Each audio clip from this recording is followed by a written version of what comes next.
నమస్కారం. City cable CPC న్యూస్కి స్వాగతం. ముందుగా ముఖ్యాంశాలు. ప్రశాంత వాతావరణంలో సార్వత్రిక ఎన్నికలు నిర్వహించడమే లక్ష్యంగా పోలీసు యంత్రాంగం చర్యలు. జిల్లా ఎస్పీ ఆదేశాల మేరకు ప్రజలకు భరోసానిస్తూ చెన్నూరు మండలంలో కేంద్ర బలగాల కవాతు.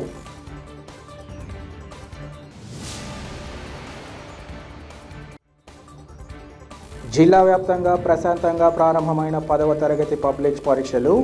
కేంద్రాలను పరిశీలించి మీడియాకు వివరాలు వెల్లడించిన పరీక్షల జిల్లా పరిశీలకులు వెంకటకృష్ణారెడ్డి.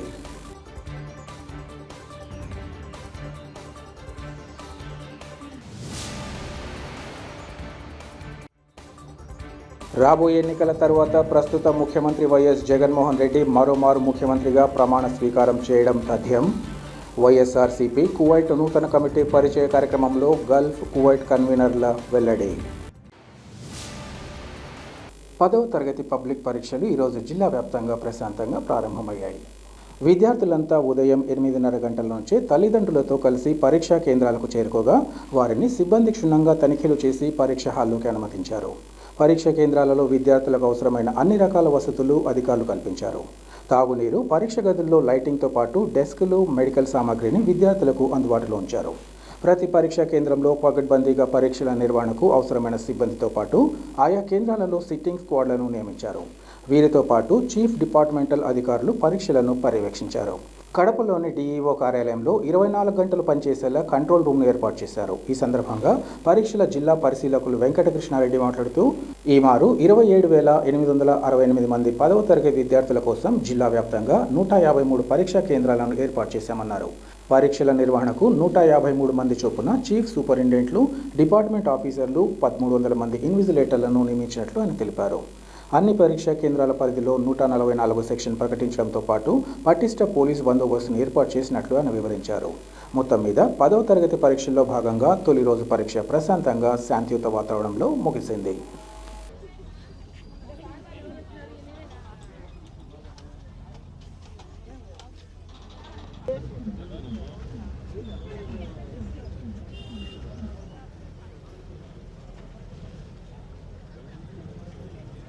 రాబోయే సార్వత్రిక ఎన్నికల్లో ప్రస్తుత ముఖ్యమంత్రి వైఎస్ జగన్మోహన్ రెడ్డి మరోమారు ముఖ్యమంత్రిగా ప్రమాణ స్వీకారం చేయడం తథ్యమని వైఎస్ఆర్సీపీ గల్ఫ్ కువైట్ కన్వీనర్లు తెలిపారు. వైఎస్ఆర్సీపీ కువైట్ నూతన కమిటీ పరిచయ కార్యక్రమం కువైట్ దేశంలోని ఫర్వానియా పట్టణంలో గల నౌషాద్ హోటల్లో జరిగింది. వైఎస్ఆర్ కాంగ్రెస్ పార్టీ కువైట్ నూతన కమిటీ సభ్యులకు పార్టీ కండువాలు వేసి పరిచయ కార్యక్రమాన్ని నిర్వహించారు. పార్టీ విధి విధానాలు, 2024 సార్వత్రిక ఎన్నికల ప్రచారానికి కమిటీ సభ్యులు ఎవరెవరు వస్తున్నారన్న విషయంగా పూర్తి వివరాలు ఇవ్వాలని అభ్యర్థించారు. ఈ సందర్భంగా గల్ఫ్ కువైట్ కన్వీనర్లు బిహెచ్ ఇలియాస్, ముమ్మడి బాలిరెడ్డిలు మాట్లాడుతూ 2014లో తెలుగుదేశం, జనసేన, బీజేపీ పొత్తుతో సార్వత్రిక ఎన్నికలకు వెళ్లగా మోదీ చరిష్మాతో అధికారంలోకి వచ్చి ఇచ్చిన హామీలు విస్మరించడం జరిగిందని అన్నారు. 2019లో ఇచ్చిన హామీలు అమలు చేసిన వైఎస్ జగన్మోహన్ రెడ్డి మరోమారు ముఖ్యమంత్రి కావడం తథ్యమన్నారు. ఈ విషయంగా ప్రతి ఒక్కరూ తమ వంతుగా తోడ్పాటు అందించాలని కోరారు.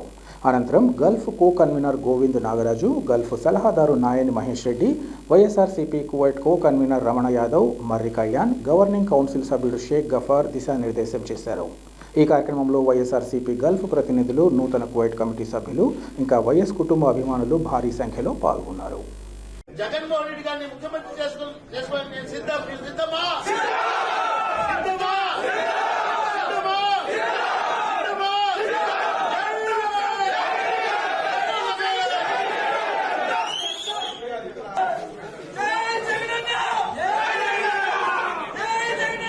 ప్రజాగళ సభలో ప్రధాని ప్రసంగం రాష్ట్ర ప్రజలను తీవ్ర నిరాశ నిస్పృహలకు గురిచేసిందని APCC media chairman Narreddy Tulasi Reddy తెలిపారు. ఈ మేరకు ఆయన విలేకరులతో మాట్లాడుతూ మోదీ ప్రసంగంపై రాష్ట్ర ప్రజలు ఎన్నో ఆశలు పెట్టుకున్నారని, రాష్ట్రానికి సంజీవని లాంటి ప్రత్యేక హోదా ప్రస్తావన లేకపోవడం బాధాకరమన్నారు. అలాగే ప్రత్యేక ప్యాకేజీ ఊసే లేకపోవడం, రాజధాని గురించి మాట మాత్రం లేకపోవడం, పోలవరం అంశమే ప్రస్తావించకపోవడం దురదృష్టకరమన్నారు. విశాఖ ఉక్కు ప్రస్తావన లేదని, మోదీ మళ్లీ ఏపీకి టోపీ పెట్టేలా వ్యవహారం ఉందని అన్నారు. టీడీపీ, జనసేన అధినేతలు చంద్రబాబు, పవన్ కళ్యాణ్ మోడీ భజనలో తరించిపోయారని ఆయన తెలిపారు. మోడీ అంటే ద్రోహం, మోదీ అంటే అన్యాయమని మరోసారి నిరూపితమైందన్నారు.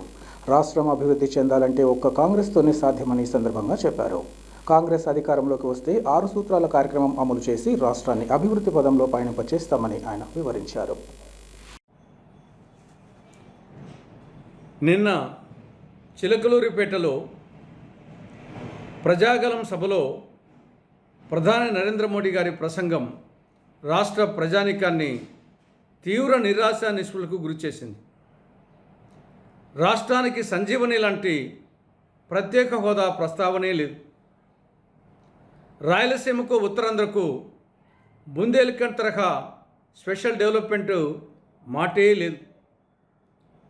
కడప జిల్లాలో శైల ఆధ్వర్యంలో స్టీల్ ప్లాంట్ గురించి ఊసే లేదు. దుగరాజపట్నం ఓడరేవు అడ్రస్సే లేదు. రాజధాని అమరావతి గురించి ప్రస్తావనే లేదు. బహుళార్థ సాధక ప్రాజెక్టు పోలవరం గురించి మాటే లేదు. విశాఖ ఉక్కు కర్మాగారం గురించి కానీ, విశాఖ మెట్రో గురించి కానీ, విజయవాడ మెట్రో గురించి కానీ, విశాఖ రైల్వే జోన్ గురించి కానీ, విశాఖ చెన్నై ఇండస్ట్రియల్ కారిడార్ గురించి కానీ, కాకినాడ పెట్రోకెమికల్ కాంప్లెక్స్ గురించి కానీ ఏమాత్రం నరేంద్ర మోడీ గారు ప్రస్తావించలేదు. ఇదంతా చూస్తుంటే ప్రధాని నరేంద్ర మోడీ గారు ఆంధ్రప్రదేశ్ మీద కక్ష కట్టినట్లు కనిపిస్తూ ఉంది. కాబట్టి ఒక్క మాటలో చెప్పాలంటే ప్రధాని నరేంద్ర మోడీ ఏపీకి మళ్ళీ టోపీ పెట్టాడు. ఇక టీడీపీ అధ్యక్షులు చంద్రబాబు నాయుడు గారు, జనసేన అధ్యక్షులు పవన్ కళ్యాణ్ గారు వాళ్ళ ప్రవర్తన చూస్తే ఆంధ్రునిగా సిగ్గుపడాల్సి వస్తూ ఉంది. బీజేపీకి ఈ రాష్ట్రంలో ఒక ఎమ్మెల్యే లేడు, ఒక ఎంపీ లేడు. కేంద్రంలోని బీజేపీ ప్రభుత్వం ఈ రాష్ట్రానికి తీరని ద్రోహం, మోసం, అన్యాయం చేసింది. అటువంటి పరిస్థితుల్లో నిన్న ప్రజాగలం సభలో చంద్రబాబు నాయుడు గారు, పవన్ కళ్యాణ్ గారు మోడీని పొగడ్తలతో ముంచెత్తారు. ఒకరికంటే ఒకరు మించి పొగిడారు. చంద్రబాబు నాయుడు చెక్కభజన్ నాయుడుగా, పవన్ కళ్యాణ్ భజన్ కళ్యాణ్గా మారిపోయారు. మోడీ గారి భజనలో ఇద్దరు తరించిపోయారు, తాదాత్మ్యం చెందారు. మోడీ అంటే సంక్షేమం అట, మోడీ అంటే అభివృద్ధి అట, మోడీ అంటే ఆత్మగౌరవం అట. కానీ వాస్తవంగా మోడీ అంటే మోసం, మోడీ అంటే ద్రోహం, మోడీ అంటే అన్యాయం. కానీ అది చెప్పకుండా రివర్స్లో చెప్పాడు చంద్రబాబు నాయుడు గారు. నిన్న ఓవరాల్గా ప్రజాగలం మీటింగ్ చూస్తే బీజేపీ త్రికోణ ప్రేమ వ్యవహారం స్పష్టంగా కనిపిస్తూ ఉంది.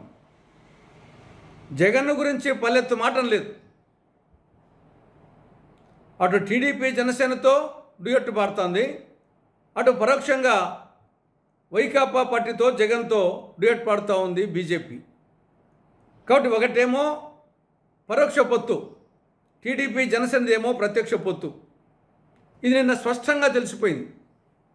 కాబట్టి ఈ రాష్ట్ర అభివృద్ధి జరగాలి అంటే అది ఒక కాంగ్రెస్ పార్టీతోనే సాధ్యం. కాంగ్రెస్ పార్టీ అధికారంలోకి వస్తే రాష్ట్రంలో 6 సూత్రాల కార్యక్రమాన్ని అమలు చేయడం జరుగుతుంది. వ్యవసాయ రుణాల మాఫీ, ఇందిరమ్మ అభయం పథకం పేద కుటుంబాలకు అమలు చేయడం, మహిళలకు మహాలక్ష్మి పథకం అమలు చేయడం, రాష్ట్రానికి సంజీవ్ లాంటి ప్రత్యేక హోదా తెప్పించడం, రాయలసీమకు ఉత్తరాంధ్రకు స్పెషల్ డెవలప్మెంట్ ప్యాకేజ్ అమలు చేయడం, 6వ సూత్రం కింద విభజన చట్టంలో పేర్కొనబడి అపరిష్కృతంగా ఉన్న అన్ని సమస్యలను పరిష్కరించడం జరుగుతుంది. ఒక్కసారి ఆలోచించవలసిందిగా రాష్ట్ర ప్రజానీకానికి ఆంధ్రప్రదేశ్ కాంగ్రెస్ కమిటీ విజ్ఞప్తి చేస్తూ ఉంది. ప్రశాంత వాతావరణంలో సార్వత్రిక ఎన్నికలు నిర్వహించడమే లక్ష్యంగా పోలీసు యంత్రాంగం ముందుకు సాగుతోంది. రాబోయే సార్వత్రిక ఎన్నికలను దృష్టిలో ఉంచుకుని జిల్లా ఎస్పీ సిద్ధార్థ కౌశల్ వివిధ ప్రాంతాల్లో తిరుగుతూ పోలీసు అధికారులు, సిబ్బందికి దిశానిర్దేశం చేస్తున్నారు. అలాగే కేంద్ర బలగాలకు పలు సూచనలు ఇస్తున్నారు. ప్రజల్లో ఉన్న భయాందోళన పోగొట్టి రాజ్యాంగం ద్వారా సంక్రమించిన ఓటు హక్కును స్వేచ్ఛగా వినియోగించుకునేలా ప్రశాంత వాతావరణం కల్పించేందుకు తగిన చర్యలు తీసుకుంటున్నారు. ఇందులో భాగంగా జిల్లా ఎస్పీ ఆదేశాల మేరకు సోమవారం కమలాపురం నియోజకవర్గంలో కేంద్ర సాయుధ బలగాలతో పోలీసులు కవాతును నిర్వహించారు. చెన్నూరు సిఐ పార్థసారథి ఆధ్వర్యంలో కమలాపురం నియోజకవర్గంలోని సమస్యాత్మక గ్రామాలుగా భావిస్తున్న ఉప్పరపల్లి, కొక్కిరాయపల్లెలోని రహదారుల గుండా కేంద్ర బలగాలతో ఫ్లాగ్ మార్చ్ కొనసాగింది. ప్రజలు శాంతియుత వాతావరణంలో ఓటు హక్కు వినియోగించుకోవాలని వారు సూచించారు. ప్రజలకు పోలీసు శాఖ అండగా ఉంటుందని ఈ సందర్భంగా భరోసా కల్పించారు. ఎన్నికల షెడ్యూల్ విడుదల నేపథ్యంలో ప్రజలు ఉత్సాహవంతంగా ముందుకు సాగుతూ తన గెలుపుకు భరోసానిస్తున్నారని కడప టీడీపీ అభ్యర్థి మాధవిరెడ్డి తెలిపారు. మాధవిరెడ్డి తన ఎన్నికల ప్రచారంలో భాగంగా కడప నగర పరిధిలోని శ్రీనగర్ కాలనీలో పర్యటించారు. తొలుత ఆమె కాలనీలోని ఇంటింటికి తిరుగుతూ ప్రజలను కలుసుకుని తన గెలుపుకు తోడ్పాటు అందించాలని కోరారు. అనంతరం మాధవిరెడ్డి మాట్లాడుతూ 2019లో ఎమ్మెల్యేగా గెలుపొందిన అంజద్ బాషా ముఖ్యమంత్రి వైఎస్ జగన్మోహన్ రెడ్డి దయా దాక్షిణ్యాలతో ఉప ముఖ్యమంత్రి అయ్యారని అన్నారు. అయితే ఆయన తన 5 ఏళ్ల పాలనను 4.5 ఏళ్ల పాటు నిద్రపోయి ఇక ఎన్నికలు వస్తున్నాయన్న తరుణంలో అడ్డగోలుగా వివిధ పనులు చేపట్టి ప్రజలను మోసగించే పనులు చేపడుతున్నట్లు ఆరోపించారు. ఇప్పటికే ప్రజలు తన గెలుపుపై ఒక నిర్ణయానికి వచ్చారని ఆమె తెలిపారు. తాము గెలుపొందిన వెంటనే నగర అభివృద్ధితో పాటు మాదక ద్రవ్యాల నిరోధానికి తగిన చర్యలు చేపడతామని అన్నారు. కడప నగరాన్ని శాంతియుత నగరంగా మౌలిక వసతుల కల్పన దిశగా క్లీన్ అండ్ గ్రీన్ పట్టణంగా మార్చేందుకు కృషి చేస్తామని ఆమె హామీ ఇచ్చారు. ఈ కార్యక్రమంలో పలువురు టీడీపీ నేతలు, స్థానిక ప్రముఖులు ఇంకా పార్టీ కార్యకర్తలు పాల్గొన్నారు. ఎన్నికల నగర మోగింది. అలాగనే కడప నగరంలో కూడా ఒక ఉత్సాహం కూడా మొదలైంది. ఈరోజు శ్రీనగర్ కాలనీలో ఈరోజు నాయుడన్న ఆహ్వానం మేరకు, అలాగనే తుంగారమణన్న ఆహ్వానం మేరకు ఇలా రావడం జరిగింది. ఇప్పటికంటే ముందు చాలాసార్లు శ్రీనగర్ కాలనీ నుంచి చాలామంది పెద్దవాళ్ళు వచ్చేసి వాళ్ళకున్న సమస్యల గురించి చెప్పడం జరిగింది. ముఖ్యంగా శ్రీనగర్ కాలనీలో ఇప్పటికీ రోడ్డు వ్యవస్థ కానీ, డ్రైనేజీ వ్యవస్థ కానీ ఏమాత్రం లేదు. ఈరోజు అంజద్ బాషా గారు కానీ, వైసీపీ పార్టీకి సంబంధించిన వాళ్ళు కానీ వచ్చి ఈరోజు ఎన్నికల సమయంలో వచ్చేసి మళ్ళా వాళ్ళకి ఓటు వేయమని చెప్పి మళ్ళీ అడుగుతున్నారు. ప్రజలు కూడా అంతే కఠినంగా నీకు ఓటు వేస్తే ఏంటి లాభం అని ప్రశ్నిస్తున్నారు. ఈరోజు కడప నగరంలో కానీ చూస్తే, ఈరోజు శ్రీనగర్ కాలనీలో చూస్తే ఎక్కడన్నా డ్రైనేజ్ వ్యవస్థ కానీ, అలాగే రోడ్డు వ్యవస్థ కానీ ఏదన్నా ఉందా? దీని గురించి ప్రశ్నిస్తూ ఉంటే ఎమ్మెల్యే గారు అంటారు మీకు కళ్ళు కనపట్లేదా అనేసి. మాకే కాదు ఎవరికి కళ్ళకి మీరు చేసిన అభివృద్ధి కనపట్లేదు. 4.5 సంవత్సరం నిద్రపోయేసి ఎన్నికలకు 6 నెలల ముందు లేసేసి హడావిడిగా ఎట్లా పడితే అట్లా కూల్చివెత్తలు కూల్చేసి చేయడం కాదు పని. ఎన్నికైన మరుక్షణం నుంచి ఇక్కడ ఒక మౌలిక వసతుల కల్పన దిశగా పనులు చేయడం మొదలు పెడతాము, కష్టపడడం మొదలు పెడతాము.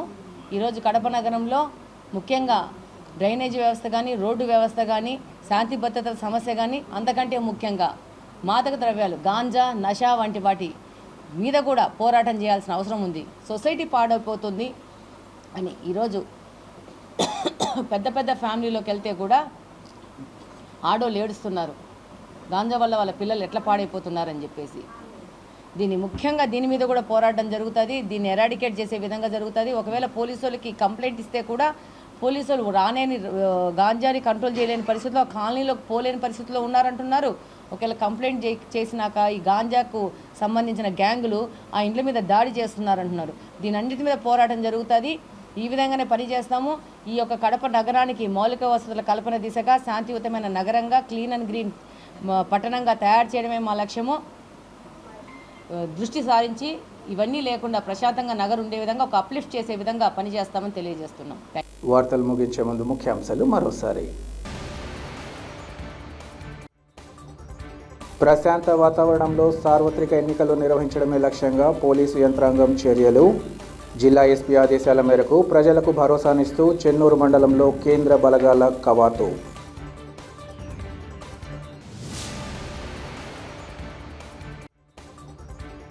జిల్లా వ్యాప్తంగా ప్రశాంతంగా ప్రారంభమైన 10వ తరగతి పబ్లిక్ పరీక్షలు. కేంద్రాలను పరిశీలించి మీడియాకు వివరాలు వెల్లడించిన పరీక్షల జిల్లా పరిశీలకులు వెంకటకృష్ణారెడ్డి.